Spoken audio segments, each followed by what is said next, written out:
আমি করি। আপনার 20 বছর আগে দেখছি ফজরের নামাজ পড়িয়া যদি রাস্তা দিয়ে হাইতে যায়, দেখা গেছে প্রত্যেকটা বাড়ির জানলা দিয়ে, ঘরের দরজা দিয়ে বাদান কোরআন তেলাওয়াতের আওয়াজ ভেসে আসছে। যেরকম ঠিক কিনা? আর এখন ফজরের নামাজ পড়িয়া রাস্তা দিয়ে হাঁটলে বাদান গানের আওয়াজ বাদান ভাইসে ওঠে। তুই আজ ভুলেই গেছি মল্লিকাদের নাম। সে এখন ঘুমতে পড়ে মধু বেশে দূরের গায়ে যায়, সেদিন গেছে সেদিন কি আর ফিরিয়ে পাওয়া যায়? ওর অত্যাচারে কোরআন পড়া যায়, এখনো প্রতিবাদ করতে হয়। তুই তো আজ ভুলেই গেছিস, ও ছেলে তুই তো আজ ভুলেই গেছিস আল্লাহ নবীর নাম। নবী আমার মদিনাতে আসছে শুয়ে, কে করে তার কাম? হারমোনিয়াম আর বাজাস না ইবলিস দিছে পাম। তুমি কইর না পাম পাম, মোলাগারে বাইরে গেছে দাম। এখনো সময় আছে, মুখে লাও আল্লাহ নবীর নাম রে, আল্লাহ নবীর নাম। মনে রাগ করতেছে? মাঝখানে মনে কবর আছে না? না কবর আছে। বাংলাদেশের মানুষ কবর পুঁতে দিয়ে খুব সন্তুষ্ট। তো ওখানে ফাঁকা রাখছেন কিসের লেগে?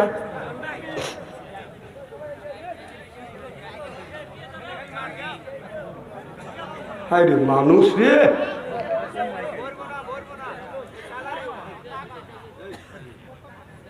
কথা তোমার কব নে। স্ত্রী তো শুরু করেই নেই। খুব কি খারাপ লাগতেছে নাকি? নারাই তাকবীর, আল কোরআনের আলো, নারে তাকবীর। আমার ভাইরা, আমার মুসলমান ভাইরা, আল্লাহর হাবিবের উম্মতেরা ভালো করে লক্ষ্য করে শুনুন। একজন মানুষ বাদান আপনার ঋণ নিয়ে যদি মারা যায়, ঋণ নিয়ে যদি মারা যায়, অনেক মানুষ ঋণ নিয়ে মারা যায় কি যায় না? ঋণ নিয়ে মারা গেলে আপনি যদি 3 পয়সা পরিমাণ যদি ঋণ থাকেন, 3 পয়সা পরিমাণ যদি আপনি ঋণ থাকেন, তাহলে আপনার 700 বছরের নামাজের সওয়াব আপনার দিতে হবে। কয়শো বছর? 700 বছর নামাজের সওয়াব দিতে হবে। তারপরও দেখা যাবে যে চাউলের দোকানে টাকা পাবে, ডাউলের দোকানেও টাকা পাবে, পানের দোকানে 6,000, ভুসির দোকানে 32,000, সারের দোকানে 34,000 লিয়ে উনি আরামে মরিয়ে আছে। এরকম তুই যে মরিয়ে রলি, পরেরটা খায়া তোর ওই টাকাটা দিবে কেটা? পরেরটা কোন কোথাতে খাইছিস? কয়েকটা নামাজ পড়ছে তালিম প্রত্যেক 3 আনা টাকা যদি আপনার ঋণ থাকেন, কিয়ামতের ময়দানে 700 বছর নামাজের সওয়াব আপনার দিতে হবে। কয়েকটা নামাজ পড়ছে, কত সওয়াব গোছাইছে? সভাপতি সাহেব দেন বড় বড় চোখ করে তাকাইছি, আর চিন্তা করতেছে আমরা ঋণ করে খাই আর যা করি তোর কি? না, আমি আপনাদের বুঝাচ্ছি কিয়ামতের ময়দানে এটি হবে। আমার ভাইয়ের আমার, এখন মনে করেন একজন ব্যক্তি 5 লক্ষ টাকা বাদান ঋণ নিচে দান করিয়া, প্রত্যেক 1000 বাদান আধা মন করে দান। কথা বুঝতেছেন না? প্রত্যেক 1000 আধা মন করে দান। একটু ভালো করে লক্ষ্য করে শুনুন, আগে যদি না বলি আপনারা বুঝবেন না। আল্লাহর নবী আখিরি জামানার পয়গম্বর মুহাম্মদুর রাসূলুল্লাহ সাল্লাল্লাহু আলাইহি ওয়াসাল্লাম সাহাবীদের জিজ্ঞেস করতেছে, আমার সাহাবীরা তোমরা কি জানো কিয়ামতের ময়দানে কারা সবচাইতে অসহায় হবে? সাহাবীরা বললে, ইয়া রাসূলুল্লাহ, ইয়া হাবিবাল্লাহ, আমার মনে হয় যারা নামাজ পড়ে না, রোজা রাখে না, হজ করে না, যাকাত দেয় না, তারাই মনে হয় আপনার কিয়ামতের ময়দানে অসহায় হবে। আল্লাহর নবী চোখের পানি ফেলে দিয়ে কাঁদলেন আর বলে, না না, যারা নামাজ পড়ে নাই, রোজা রাখে নাই, হজ করে নাই, তারা বেশি অসুবিধা হবে না। কারণ একজন ব্যক্তি যদি নামাজ না পড়ে, আল্লাহ ইচ্ছা করলে আল্লাহ মাফ করে দিবে। রোজা রাখে না, ইচ্ছা করলে আল্লাহ মাফ করে দিতে পারে। হজ করে না, ইচ্ছা করলে আল্লাহ মাফ করে দিবে। আল্লাহ বলে, বান্দা আমার অপর বান্দার হক নষ্ট করিস না, আমি আল্লাহ মাফ দিব না। জোরকম ঠিক কিনে? কথাটা ভালো করে বোঝেন। এখন মগজের মধ্যে নেন, ব্রেনটা খাটান। ব্রেনটা খাটান, এই ব্রেনটা খাটানোর কথা আল্লাহ কোরআনের মধ্যে বলছে। আল্লাহ কোরআনের মধ্যে ব্রেনের কথা বলেছে, জ্ঞানের কথা বলেছে, ভাষার কথা বলেছে। আল্লামাহুল বায়ান।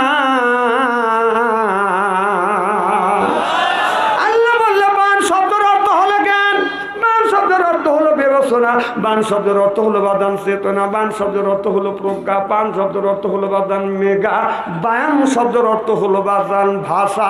আল্লামাহুল বায়ান।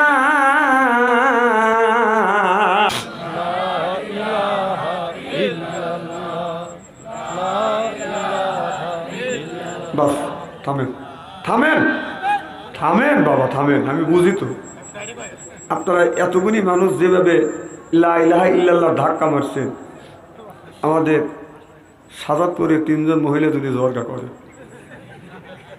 আমার কথা কি বুঝতে চান নাকি? হাসি দিয়ে উঠো দেন না, এমনভাবে জিকির করে মনে হয় আত্মা ভাইটিয়ে গেল। জিকির নামাজ যেমন ফরজ, রোজা যেমন ফরজ, জিকিরও ফরজ। সুবহানাল্লাহ বাড়িতে কয়।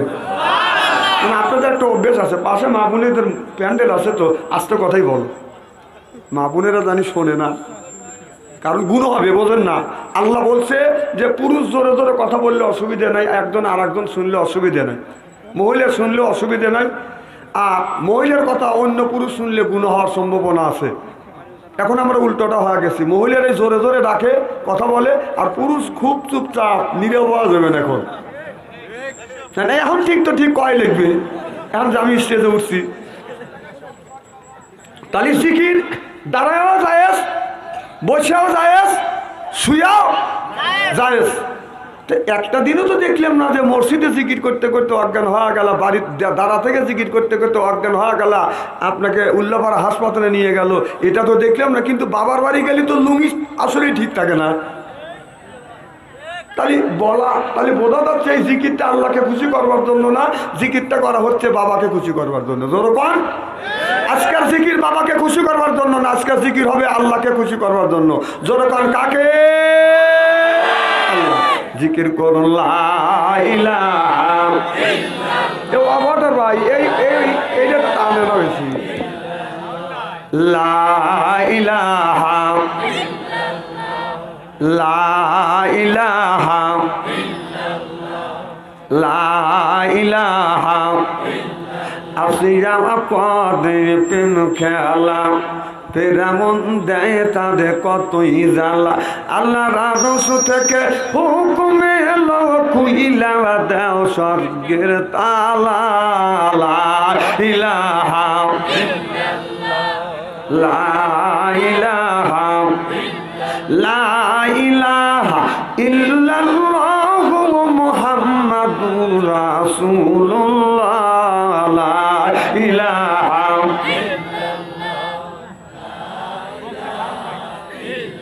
আসিয়া বলে ও গো স্বামী আমি তোমার অর্ধাঙ্গিনী। আসিয়া বলে ও গো স্বামী আমি তোমার অর্ধাঙ্গিনী। তোমার আমার সৃষ্টি করতা গাতা দেয় কেন মানো না। লা ইলাহা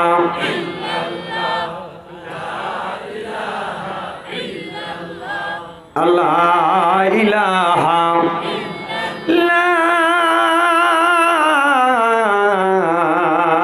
ইলাহা ইল্লাল্লাহু মুহাম্মাদুর রাসূলুল্লাহ। সকলে পড়ুন সাল্লাল্লাহু আলাইহি ওয়াসাল্লাম। শ্রীকলা পূর্বপাড়া জামে মসজিদের উদ্যোগে উন্নতিকল্পে আজকের জালসার সম্মানিত সভাপতি সাহেব, আজকের জালসার প্রধান অতিথি, বিশেষ অতিথি সহ সর্বকালীন সর্বযুগের শ্রেষ্ঠ সন্তানেরা, হযরত উলামায়ে কেরাম, যাদের দ্বারা ইসলাম প্রতিষ্ঠিত হয়েছে, এখনও আছে, ভবিষ্যতেও থাকবে, আলেম সহ দিনদার পরহেজগার আল্লাহ ভাইরা পর্দার অন্তর আড়ালিয়ে মাহফিল শুনবার জন্য পর্দা করে বসে আছেন আমার পর্দা নিশি মাথার মুকুট মা ও বোনেরা, আমার ছোট্ট চেনহের ছোট্ট ভাইরা, সমবয়সী চেনহের সমবয়সী বন্ধু, আমার মুরব্বী বাবাদিরা, সকলের উপরে রইল আমার আন্তরিক অভিনন্দন। সর্বপ্রথম সেই মহান আল্লাহ তাআলা লক্ষ কোটি শুকর এবং প্রশংসিত, যিনি আপনাকে আমাকে মনোনীত করে তাফসীরুল কোরআন মাহফিলের মধ্যে আসা এবং বসার সুযোগ করে দিয়েছেন। তাতে আপনারা খুশি না বেদা? কম না বেশি? আচ্ছা, তারা এখনো আসেন নাই, বাড়ির শোয়ার জন্য প্রস্তুতি গ্রহণ করছে, অথবা বিয়ে নাইছে, খালি গল্প করতেছে? না না না, আর এমনও লোক আছে যে মোবাইল খালি মেলার মধ্যে বিল্ডিং মারতেছে। ওনারা খুশি না বেজার? জোরে বলুন, জোরে বলুন। জি না, ওরাও খুশি। ওরা বলতেছে তারা তাফসীর কোনো মাহফিলের মধ্যে গেছে, ওরাই ধরছে, আর ও বিএনের হাতে গল্প করতেছে, ওই দিচ্ছে, অথবা মেলার মধ্যে বিল্ডিং মারতেছে, ওই দিচ্ছে। আমি বলি তোর বাপ দাদা 14 গোষ্ঠী কোনোদিন বিল্ডিং মারে নাই। বিল্ডিং মার আল্লাহ তোকে বিল্ডিং মারাবে। কোরআনের একটা হক আছে, মাহফিলের একটা হক আছে, এলাকাবাসীর একটা হক আছে, আলেম ওলামার হক আছে, বিদেশি মেহমানের হক আছে। হক তুমি নষ্ট করেছ, তার জন্য আল্লাহর কাছে রব দাহিতা করতে হবে। শুনলে বলো ঠিক কিনা? ওদের সাথে আল্লাহ লক্ষ লক্ষ কোটি কোটি গুণ দয়া করে, মায়া করে তাফসীরুল কোরআন মাহফিলের মধ্যে আসা এবং বসার সুযোগ করে দিয়েছেন। সকলেই সমস্বরে উচ্চ কণ্ঠে বলুন আলহামদুলিল্লাহ। মানবতা মুক্তি দূত আখিরি নবী এমন একজন নবীর উম্মত করে পাঠাইছে। এই নবী উম্মতের ব্যাপারে হা বললে হালাল হতো, না বললে হারাম হতো, পা ফিরলে আরশে আজিমে চলে যেত। সুবহানাল্লাহ কর। সেই নবীর উম্মত, আমার নবী দাম আর মর্যাদা আমাদের সাথে একেবারেই কিন্তু কম। এমন একটা মর্যাদা দিয়েছে আল্লাহ নবীকে, যা বিশ্বের কোনো নবী রাসূলকে আল্লাহ দেয় না। সুবহানাল্লাহ কর। আল্লাহর নবীর কোনো উম্মতকে যদি দোজখে দেয়, আর নবী আমার শাহাদত আঙুল ইশারা করে যদি বলে ইয়ে আল্লাহ তোমার যে বান্দাকে জাহান্নামে দিচ্ছ, তোমার ওই বান্দা হলো আমার দলের লোক, আমার দলের কর্মী। আল্লাহ বলবে ফেরেশতা দাঁড়াও, আমার যে বান্দাকে জাহান্নামে নিয়ে যাচ্ছ ওই বান্দা হচ্ছে আমার বন্ধুর দলের লোক, আমার বন্ধুর দলের কর্মী। আমি আল্লাহ আমার অর্ডার ক্যান্সেল করে পুরো অর্ডার দিলাম জাহান্নাম নয়, জান্নাত পর্যন্ত পৌঁছে দেব। সেই নবীর দল করার জন্য কারা কারা রাজি? 2 হাত টান করে তাকবীরুল্লাহ সাথে দেখান তো দেখি। নারে তাকবীর, নারে তাকবীর। আল কোরআনের আলো, আল হাদিসের আলো, নারে তাকবীর। এই মুহূর্তে দুনিয়ায় যতগুলি নেতা আছে, প্রত্যেকটা নেতার কর্মীরা তা নেতাকে জানায় ওয়েলকাম, স্বাগতম, শুভেচ্ছা। আমরা বাংলার জমিন থেকে শ্রীকোলা উত্তরপাড়া না পূর্বপাড়া জামে মসজিদের উন্নতি কল্পে তাফসীরুল কোরআন মাহফিলের মধ্যে বসে নবীর প্রতি জানাতে চাই লক্ষ কোটি দরুদ ও সালাম। সকলেই পড়ুন সাল্লাল্লাহু আলাইহি ওয়াসাল্লাম। সর্বপ্রথম জানতে চাই আমার ভাইয়েরা, আপনারা সকলেই ভালো আছেন? আল্লাহ আপনাদের দোয়ায় আমাকে সুস্থভাবে সহিভাবে আপনাদের সামনে উপস্থিত করেছেন। তবে আপনাদের পবিত্র জবান থেকে এই গুনাহগার বাদশা আনসারীর জন্য কাজ করে দোয়া করুন। অল্প সময় হলেও যেন কোরআন আর হাদিস থেকে বাস্তব ভিত্তিক 2-4টি কথা আমার মনিব, আমার রব, আমার সৃষ্টিকর্তা, আমার বিধানদাতা, আমার রিজিকদাতা আমার জবান থেকে যেন বের করে দেয়। সকলে কোন আমিন। আর একটিবার বলুন, একটু জোরে বলুন। আমি আপনাদের কাছ থেকে দোয়া চেয়ে নিয়ে আপনাদের সার্বিক আর মঙ্গল কামনা করে আলোচনা শুরু করছি ইনশাআল্লাহ। এতক্ষণ যেভাবে জড়সুরভাবে বসেছিলেন তাদের শীত খালি গিরে ধরালি ছিল, এখন শীত চলে গেছে না? একটু মার হবে, একটু জোরে কম। আসলে আল্লাহ নাম নিলেই শীত চলে যায়। দেখেন আমি জানি যে আমি ঘামে যাবো না, আগে 6টার 9টা মাফলার টাবলার খুলে রেখে লাগছে। আমি জানি একটু পরে আপনারা খুলবেন। আচ্ছা, আল্লাহ মানুষকে সৃষ্টি করেছে, আমা খলাকুল জিন্না ওয়াল ইনসা ইল্লা লিয়াবুদুন। মানুষকে তৈরি করেছে একমাত্র কেবলমাত্র কার ইবাদত করার জন্য? আল্লাহর ইবাদত, আল্লাহর দাসত্ব না করিয়া, গোলামি না করিয়া যদি দুনিয়ার থেকে বিদায় হয়ে যান, আল্লাহর জান্নাত পাওয়া সম্ভব হবে না। মারা যাওয়া তো সহজ, মারা যাওয়া সহজ, কিন্তু কবরের মধ্যে যে কঠিন আছে। আহা, যারা মরছে ওরা যদি খবর দেওয়া জানতো, আর এই সন্ন্যত যদি থাকতো, উঠে এসে যদি খবর দিয়ে যেত যে বেটা বিটি কবরের মধ্যে যে গুতনি শুরু হয়েছে, বাসপের যদি চাইতে নামাজ পড়, তাহলে আমার মনে হয় এলাকার একটা মানুষও নামাজ কাজা করতো না, মানে অজু ছাড়াই নামাজ পড়তো। কারণ যে গুতনি, এ বাবা আজকে তোমার 12টা বাজা ছেড়ে দিবি না, এই যে সাওয়াল পাও, ওর মার হাত থেকে ছুটিয়েছে, ওর বাবার হাত থেকে ছুটিয়েছে, সুযোগও পাইনি, কেবল সুযোগ পাইল। তাহলে আল্লাহ মারা গেছে, উঠে আসার সন্ন্যত আল্লাহ দেয় নাই। এই দিনে আমরা বুঝতেছি না যে মরিয়ে গেছে ও বাইসে গেছে। অনেক মহিলা কয় আল্লাহ তুমি আমাকে নিবার পারো না, মানে বাড়িতে হলে প্যারালাইসিসের রুগী স্বামী 10 বছর ধরে পড়ে রয়েছে, ঘরের মধ্যে পায়খানা করে, মরের মধ্যে পেশাব করে, কথা বুঝতেছেন না। এদিকে মহিলাদের সন্ধ্যার সময় কাজের অভাব নাই, কে মুরগি করে ক্যা ক্যা, হাঁস করে পাক পাক, ছেলে একটা কয় আমি আগে হারাইছি, বউ কয়, স্বামী কয় তুমি আমার কাছে আসলে না, নানান যন্ত্রণায় মহিলাটা বলতেছে আল্লাহ তোমার আজরাইল এত মানুষকে চোখে দেয়, আমাকে কি চোখে দেখে না। মেয়েটা এই কয়া রাত্রিবেলা খাটের উপরে শুয়ে রয়েছি। এদিকে বাড়ির পাশে একটা গরু, বাড়ির গরু আছিল, কতগুলো গরু আছে, যতই সাইতে বাঁধা যায় গলা দিয়ে বের হয়, কথা কয় না রে, গলা দিয়ে বের হয়। খৈলবুসের যে একটা ড্যাগ আছে ওদের না, ওই ড্যাগের মধ্যে মাথা দিয়ে খৈলবুসি খাতে খাতে মাথা ঢুকে গেছে, শিং দুটো ঢুকে গেছে। এখন যখন খাওয়া হয়ে গেছে ড্যাগ মাথায় উঠে গেছে, এরকম যখন ই করে ঢক ঢক শুরু করে, গরু দেখতেছে না চোখে, ঢুকে পড়ছে ঘরের মধ্যে ঢক ঢক। ওই মহিলা চিন্তা করে পাহাড়ের মতো দেখা যাচ্ছে, ডিম লাইট জ্বলতেছে ঘরের মধ্যে, অত তো বোঝা যাচ্ছে না, তার ঢক ঢক চিন্তা করতেছে ওরে বাবা সন্ধ্যের সময় না করছিলাম আজরাইলকে তুমি চোখে দেও না, এই তো আজরাইল এসে পড়ছি। তখন বলতেছে বাবা আজরাইল আমি মুখ দিয়ে যত ফাটল ফুটুরি করি অন্তর থেকে কিন্তু কইনি, রুগী কিন্তু আমি না, রুগী হলে খাটের উপরে। তো বাবা মরণের সময় আসলে যতই কই যখন আজরাইল কাছে এসে যায় তখন কয় যে আজরাইল তুই আর আসিস না, আমার রুহ কবজ করিস না। আমান হায়াতি দুনিয়া ইল্লা মাতাওয়াল উলুম,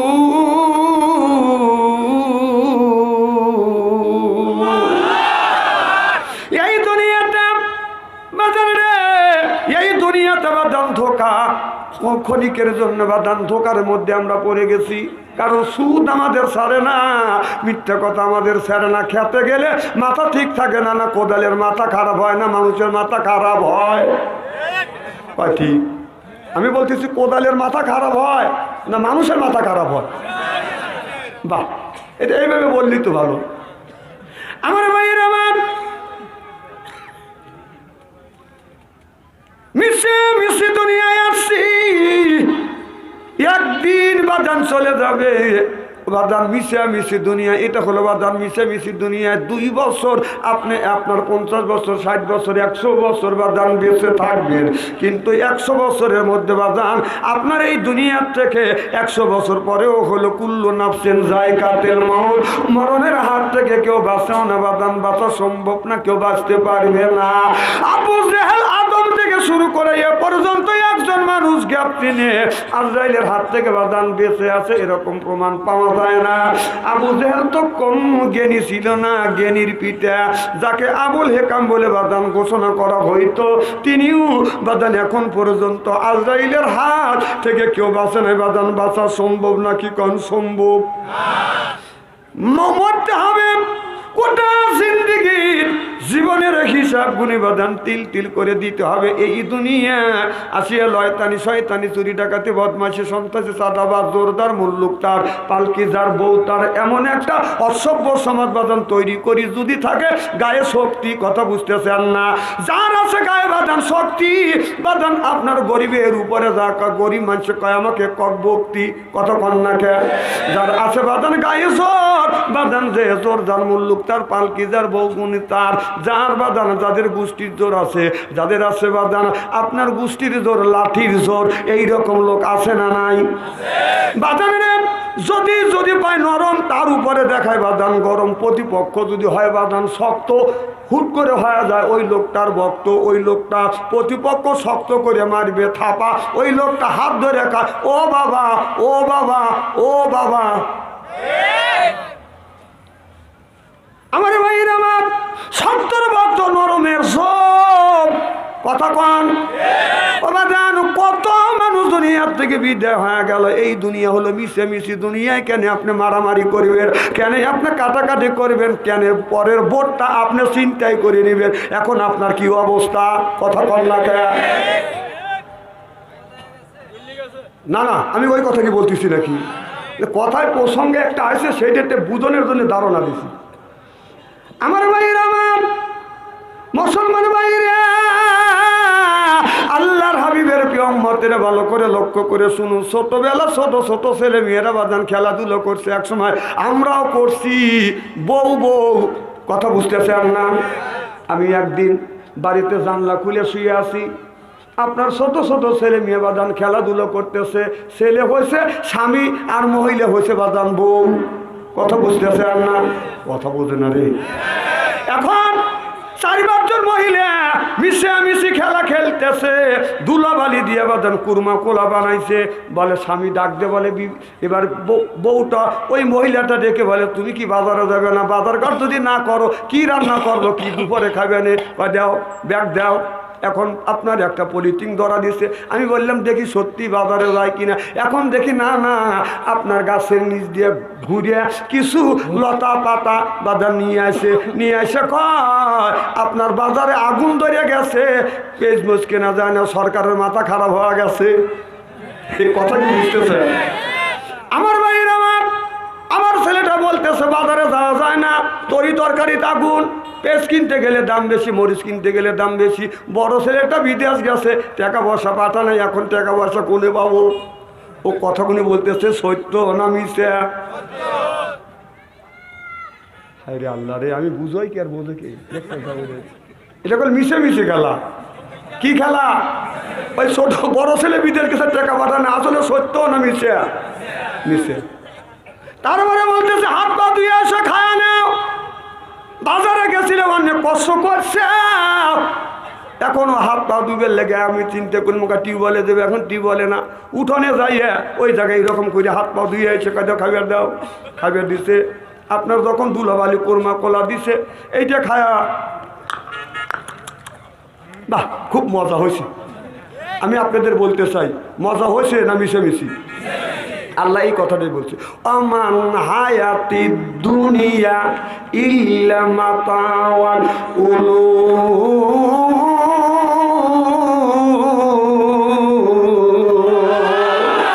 এই দুনিয়াটা মিশামিশির দুনিয়া, তোমরা মিশামিশির দুনিয়ায় তোমরা পাগল হয় না, কারণ আল্লাহর আদালতে যাইতে হবে, গোটা জিন্দিগির জীবনের বাজার হিসাব আল্লাহর কাছে দিতে হবে। তাহলে অল্প দিনে হায়াত নিয়ে কেন আপনারা খাইতে আসে, আমরা কেন বাদাম সুদ খাই, ঘুষ খাই? আল্লাহ যেটা নিষেধ করছে, আল্লাহ নিষেধটা নিষেধ হিসেবে যদি মানি, আর আল্লাহর আদেশটা যদি আদেশ হিসেবে মানি, কিয়ামতের ময়দানে লোকটা হবে জান্নাতি। চিল্লাইয়া কর মারহাবা। এই যে আপনার বাড়ির যে কুকুর আছে, কথা কি বোঝেন?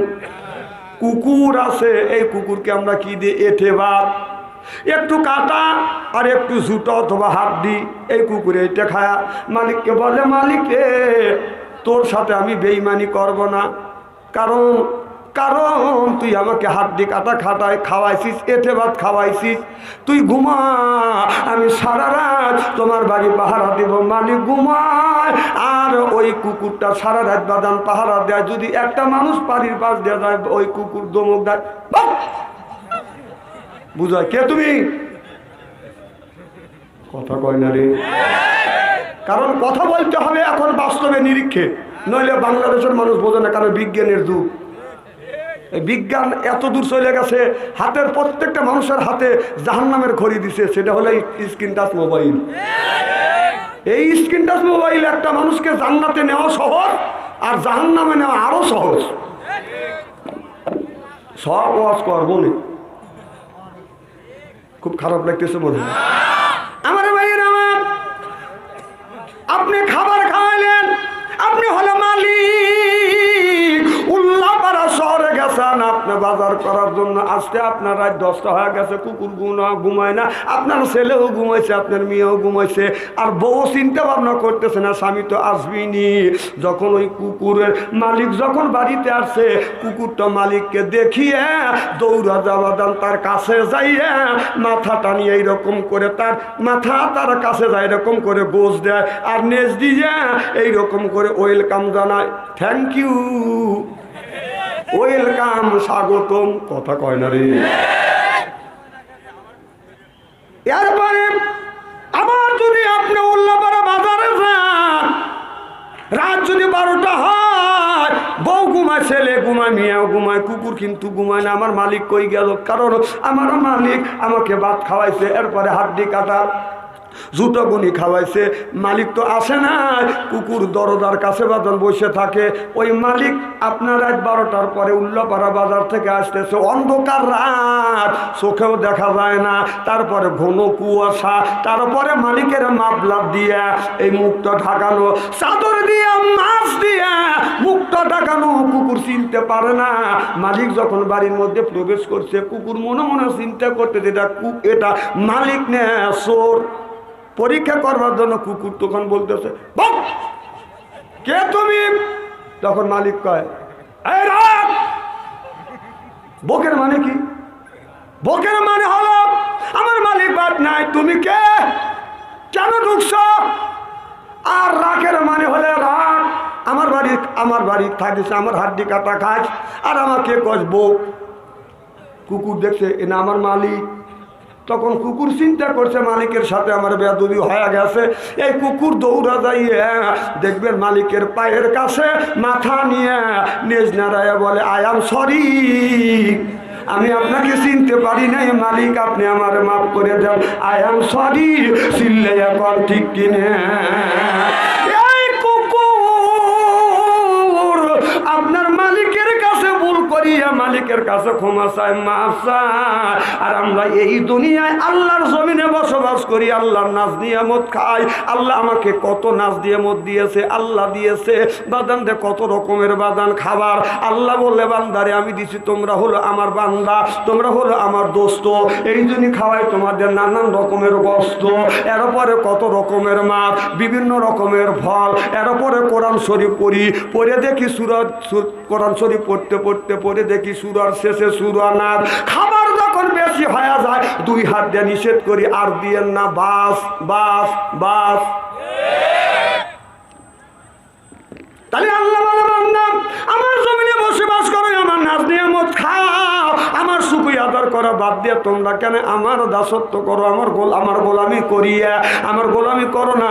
তোমরা কালো লয়তানি শয়তানি চুরি ডাকাতের ভিতরে তোমরা লিপ্ত হয়ে গেছো। নামাজ পড়ো না, বউ তো পর্দায় থাকে না, ইল্লা বিশ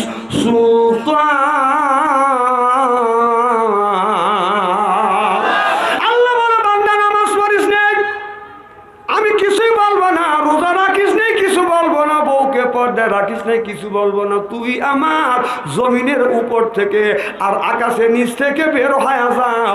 আপনি যদি 12 যান, ওই জায়গা হলো আল্লাহর আসমান, কই যাইবে ওসমান? সব জায়গা কার জমিন? আরো জোরে, জোর হইল না, বলুন। তাহলে আল্লাহর জমিনে বসবাস করি, আল্লাহর নাজ নিয়ামত খাই। আল্লাহ বারবার এই কথাটা কোরআনের মধ্যে বলেছে, ফাবে আইয়ে আলা এ রাব্বিকুমা তুকাযিবা।